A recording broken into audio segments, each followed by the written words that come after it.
18 વર્ષના લોકો સાંભળી લ્યો કે આ કોળી સમાજે શું કર્યું. જોવો તમે વિડીયો. હીરા સોલંકી કાલે ગાંધીનગર ગયા હતા, ધારાસભ્ય એને જે કરીને વાત એ સાંભળા જેવી છે. 18 વર્ષના લોકોને સમજ્યા જેવી છે. હીરા સોલંકીએ શું કીધું તમને સંભળાવીશ તો પગ નીચે જમીન સરકી જશે. હીરા સોલંકીએ એવું કીધું કે 15 ધારાસભ્ય બરાબર અને 3 સાંસદ સભ્યો અમારા ભેગા આવ્યા છે અત્યારે ગાંધીનગર. 25 ધારાસભ્યો. વિચાર તો કરો, કલ્પના પણ ન કરો. ખાલી એક છોકરાને, નવનીત નામના છોકરાને ઢોર માર માર્યો, એની પાછળ કોળી સમાજે 25 ધારાસભ્યો ગાંધીનગરમાં લાઈન લગાડી દીધી અને 3 તો સાંસદ સભ્યો. વિચારી લો, આવી એકતા કોઈ તમે કોઈ દી નહીં જોયું હોય કે કોઈ નાની માથાકૂટ થાય એમાં આવડું બધું સ્વરૂપ લઈ લે. જો હીરા સોલંકીનો વિડીયો, પછી આગળ વાત કરીએ. જો અત્યારે 15 ધારાસભ્યશ્રીઓ, 3 સાંસદો, કેબિનેટ કક્ષાના મંત્રી શ્રી કુંવરજીભાઈ બાવળિયા, રાજેશભાઈ ચુડાસમા, કેન્દ્રીય મંત્રી નિમુબેન સહિત 15 ધારાસભ્યશ્રીઓ અને મારા મોટાભાઈ પરસોત્તમભાઈ સોલંકી સાહેબના અધ્યક્ષસ્થાને મુખ્યમંત્રી સાહેબ સાથે જોઈ લીધો. તમે ઘણા બધા માથાકૂટ જોયા છે, ઘણા બધા મેટરો જોયા હશે. કોઈ દી એવું તમે સાંભળ્યું કે આ ભાઈને અરે ઢોર માર તો ઠીક છે, મારી નાખે તોય નથી જાતું.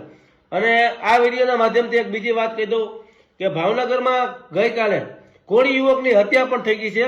તો ત્યાં ધારાસભ્ય લોકો કેમ નથી જતા, એ વિચારવા જેવી વાત છે. સાચું ખોટું મિત્રો? તો ત્યાં કોઈ ધારાસભ્ય ગયા નહીં. અહીંયા મિત્રો મેં કીધું કોળી સમાજની એક વિડીયો મૂક્યો તો ભાઈ તમારી નાચની અંદર સંપ જોરદાર છે.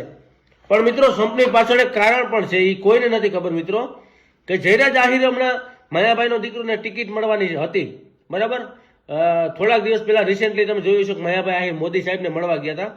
જોકે આની પહેલા 4-5 વખત મળી ગયા છે મોદી સાહેબને. 2 મિત્રો પણ છે, એવા વાત મળી.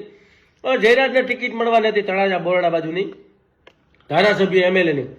એટલે હવે આ ધારાસભ્યને બધા મદદરૂપ થાય આ કોળીભાઈને, તો હવે જયરાજનું છબી નીચી થઈ ગઈ. એટલે જયરાજને ટિકિટ મળે નહીં.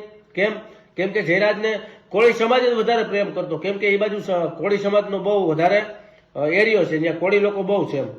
તો હવે શું થાય કે આ ધારાસભ્યને એવું નક્કી કરી લીધું કે આ જયરાજને નીચો પાડી દઉં ને તો આપણી સામે લડવા ઊભો નહીં થાય. આનું મોટામાં મોટું ષડયંત્ર એ છે દોસ્તો. દુનિયા જી કે પણ હું દેવા આહિર મેં કોઈથી કોઈ સમાજને સપોર્ટ નથી કર્યો, કોઈને નહીં. જે સાચું હોય ને એ જ કહું. હું અમારા સમાજ હોય તો એને સાચું કહી દઉં, બીજો સમાજ હોય તો એને સાચું કહી દઉં. ખોટું બોલીને મને ઓલું આવડતું નથી દોસ્તો. આ મારી વાત કડવી સત્ય છે કે જયરાજ આહિરનું કારકિર્દી ખતમ કરવાનો સૌથી મોટો આ પ્લાન છે. ભલે કોળી સમાજ લડો, કોળી સમાજ ખોટો નથી દોસ્તો. કોળી સમાજ 100% એને ન્યાય માટે લડે છે. 100% સાચા રસ્તે છો તમે લોકો.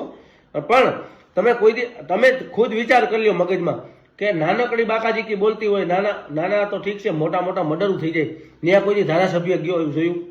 અને આ 25 ધારાસભ્યો, 3 સાંસદો, સરપંચો અને લાખો સંખ્યામાં કોળી સમાજ માત્ર જયરાજને પકડવા માટે, જયરાજને ગમે એમ કરીને ફસાવી દેવા માટે. ભલે એ સાચો હોય છે તો પકડાઈ જાય તો કાયદાનું કામ સાચું જ કરે, એમાં આપણો કોઈ વિરોધ નથી. જયરાજ ખરેખર જયરાજનો વાંક હશે તો એને સજા 100% મળશે બરાબર. પણ એની કારકિર્દી ખતમ કરવા માટે બીજા નેતાઓ પોતાનો રોટલો શેકવા માટે કેટલા બધા મેદાને ઉતરી ગયા, તમે જોયું ને. આ છે રાજકારણ દોસ્તો. હું તમને હાવ સાચું કહી દઉં, કાલ પરમ દિવસે બીજા ભાવનગર બાજુના કોળી છોકરાની હત્યા થઈ ગઈ. એના ટીવીમાં સમાચાર આવ્યા, પણ એનું બધું દબાઈ ગયું, એનું કઈ સામે આવ્યું જ નહીં. જોયું ને તમે? તો આ દોસ્તો રાજકારણનો રોટલો શેકવાનું પણ એક મોટું ષડયંત્ર છે. આ ગોપાલ ઇટાલિયાએ પણ વાત કરી દીધી લાઈવમાં કાલે, અને હું પણ કહી દઉં વાત સાચી પણ છે. પણ કોળી સમાજની અંદર સંપ બહુ જોરદાર છે. આઈ રિસ્પેક્ટ ફ્રોમ ઓલ કોળી સમાજ. એમાં કાંઈ વાંધો, શંકાને સ્થાન નથી ને એમાં કાંઈ વાંધો પણ નથી કે આપણા દીકરાની ગમે એ સમાજમાં અમારાથી હોય તો અમે પણ ન્યાય લેવા માટે દોડીએ બરાબર. એટલે આ વિડીયોમાં માધ્યમથી કોઈનો વિરોધ નથી કરવાનો કે કોઈને સપોર્ટ નથી કરવાનો.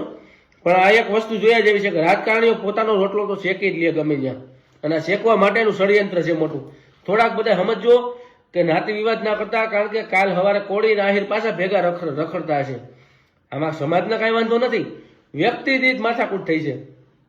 સમાજ યારે કાંઈ કોઈને તકલીફ નથી બરાબર. અને ખોટા વિડીયો કોઈ બનાવતા હોય કે આ સમાજે આમ કરી નાખ્યું, ઓલા સમાજે આવું કીધું, તો એ કોઈ માનતા નહીં. કારણ કે આપણા સમાજ બધા પહેલા બધા હિન્દુ બનો, એકતા રાખો.